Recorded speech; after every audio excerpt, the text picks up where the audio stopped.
Hi, my name's Will. And my name's Johnny. And together, We're Will. and Johnny. Here we go. After a long break, we're back again. So, how you doing, Johnny? I'm all right. It's been a while. It's been a while. Yeah.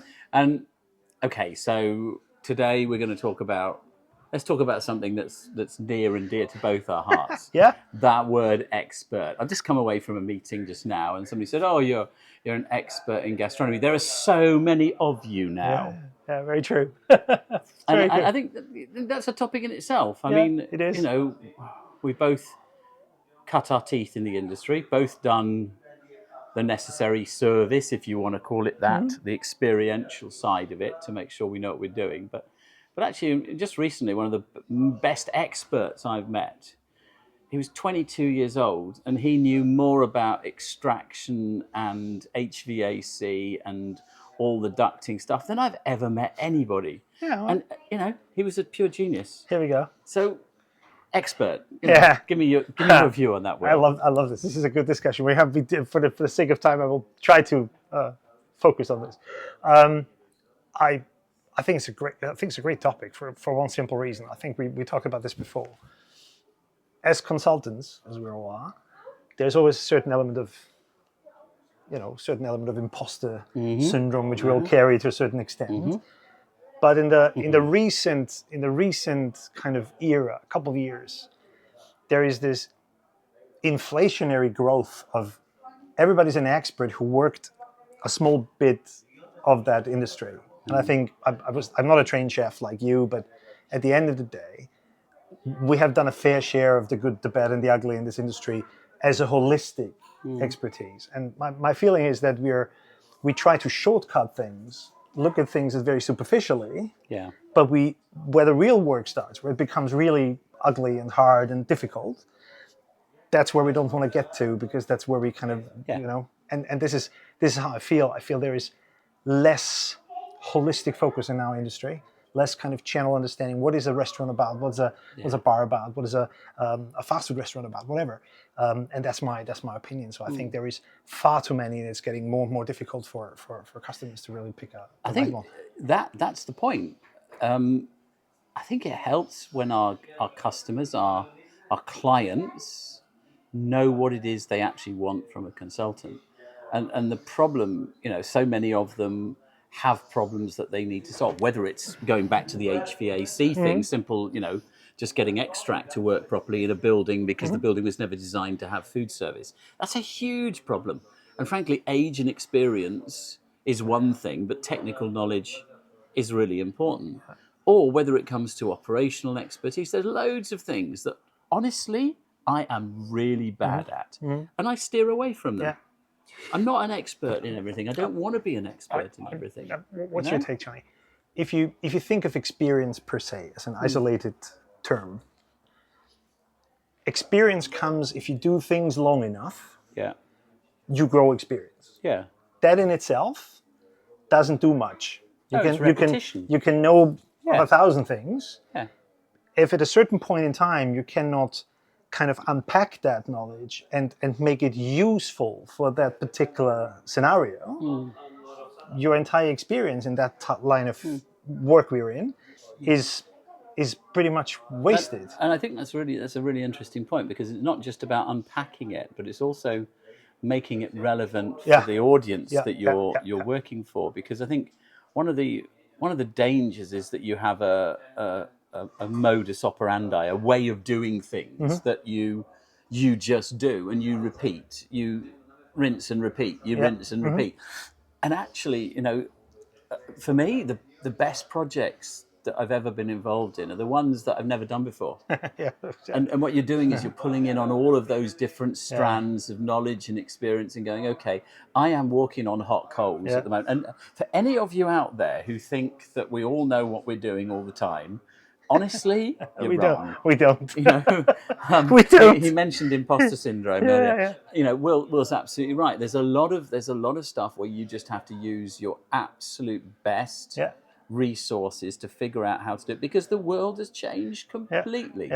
It's not like it used to be. No. That's why I think it's especially because since we talk often about these things, is if you look at the failure rate in our industry, right? You don't look at the success rate. Look at the failure rate, which is quite impressive from country to varies from country to country, but overall it's quite impressive because it literally shows that the amount of work or the amount of brain power that you put into things to really think things through, despite the energy which you have to put into actually try it, right? Because you can, any battle plan only lasts until the first contact with the enemy. Was it church? Anyway, so that element, if you look at the failure rate, I'm getting more and more, I should say, annoyed is probably the wrong word, irritated of how many things go wrong across Europe in particular. Also, there's lots of Middle Eastern examples too, but they go wrong, and when you look at what went wrong, they surround themselves with certain support and whatever, but they just don't look at it enough or holistically to say, is there a customer? Is there a market? How do I do this? Am I actually suited for that? And that is irrelevant if it's a franchise concept or if it's a self-created, homegrown thing. Yeah. At the end, they fail because apparently there's not enough, as you said, bringing expertise in, which you do not have, to really go through this and figure out how to do this right. Maybe. I think you're right. There's not enough expertise to bring it, but there are three simple and fundamental rules, I think, about employing experts, consultants, whatever you want to call them. First of all, number one, you have to understand what you want from them. You have to have clearly identified what the brief is. I want this person, this company to help me do X. Number two, give them all the information you possibly can do to help them on their way so that they absolutely can move into your world really actively and understand it quickly. Because nobody wants to pay, as we all know. We don't want people to pay for them to learn about your business.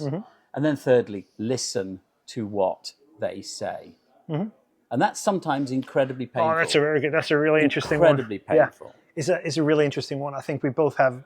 I mean, both have reached an age where you, at one point, you reach the point. Steady on, dear boy. So where we reach that point when you sit somewhere and you feel that you can add value to a particular project, and you get paid for the fact that you share that value. But there is this. It's not just a feeling. It's this. It becomes evident. There is no listening, as you just said. And this is in my expertise, and there's years I'm doing this now. It's the most annoying element.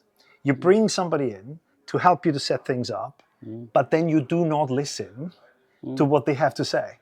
It's literally you take the money, throw it out the window. I mean, you could at least make a fire. That's the world. That is sadly, and I will probably upset a few people when I say it, but that's the majority of the first conversations that you have with potential clients, is where they've already decided what the answer is. I am going to open a new restaurant concept in this city, and it's going to be amazing. I am going to build a food court on the 27th floor of this building, and it's going to be a success. I am going to build a fine dining restaurant, in a context or area where it's just not possible. And those three rules, live by those three rules, and you will at least have more successful interactions, probably less expensive as well, because after phase one, after the first point, if you don't write a good brief, you haven't got anything worthwhile getting other people engaged in. I think what you said fully resonates. They never work with these three particular points, but in general, I think this having a brief, what you want, and the brief, when you bring somebody in, having everything kind of ironed out, and then bring somebody in for justification, saying, "Hey, look, here's a pat on the back. You're freaking awesome." Is not what adds value to projects, in my opinion, because you sometimes you listen to things and you see it, you look at it, and you think that makes no sense.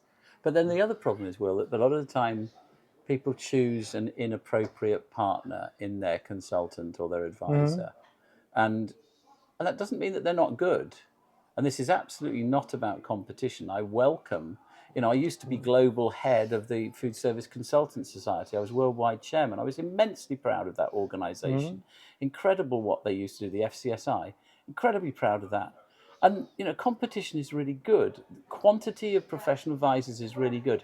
But like anything, you have to choose the right one. Yes, you do. And if you choose the wrong one, who isn't a good cultural fit or a good geographical fit or just a good social fit with the way that you and the team work. Yeah. And especially in property, you know, a lot of people say they understand food service in property. Yeah. To do that, they have to understand property almost first. Yeah. Because everything is driven by yields and rents and returns and square meters and you know all the stuff that actually creates value in the property industry, and that's fine. Totally get that. What the beauty of a great consultant in that environment is being able to then use their food service and leisure knowledge to support that. I think it's just the way how you use the gesture, this kind of bring it all in to a certain extent. I think this is when you think of consultants or picking consultants, is let's be honest, there is enormous amounts of people in this field like us, like me, you and so many others, is former executives having leadership positions at one point start stepping out of corporate environment and then sitting there and saying, what should I do with all my knowledge? So I started consultancy. And yes, this is fantastic, it's great, wonderful, as you said, competition is good. But at the end of the day, if you have a narrow view of something, because we worked almost in a protected environment for a very long period of time, that doesn't automatically, it doesn't create that level of expertise which you might need. Agreed. Right? Agree. But if that person's level of expertise, narrowness as you call it, whatever, focus, I would prefer to let's call it focus, if that's specific and there's enough business in that area, then fine. absolutely Then do that. Yeah. Absolutely super. Yeah, I agree. Good. So that's where that. we are today. I think it's a really interesting point, but remember those three things. Write a really good brief, give them the information they need and listen to them. And then hopefully you'll find good success with whichever partner you choose. If you think back, Johnny, and all the things you've done in your, and then we have to look at the time. If you look back at your experiences, is this always the thing what you just said? Is that the thing you stick always. by? This always worked out? Always. Or is there something which you'd say? No, it's always. But you've got to be true to yourself as well. I'm a huge believer in personal honesty. Yeah. And if those three things are done properly, you will know whether you're right or wrong, whether that partner, the consultant, the advisor you're using is right or wrong. Yeah, I learned that on the hard. I learned that on the hard way. I think I agree with you 100%. Because when I started, obviously, I was in a different place than I'm now, so that now I'm in this position to say, hey, look, this doesn't work. Yeah. Either I have to bend myself too much, but then I'm not authentic, and if I'm not authentic, I cannot give 100% of the things you need. So, I think... and there's the last bit for today. Yeah. And thank you very much for watching, everybody. Thank you. The last piece of advice is to us as consultants as well, is know when it's not going to work. And don't talk yourself into carrying on a project when you know it's not going to work. You know it's going to work. I agree. That's it. It's a really important thing. Get yourself sorted early on these things. That's a good closure. It's been a lovely day. You take care, everybody. Take care, guys. See you soon.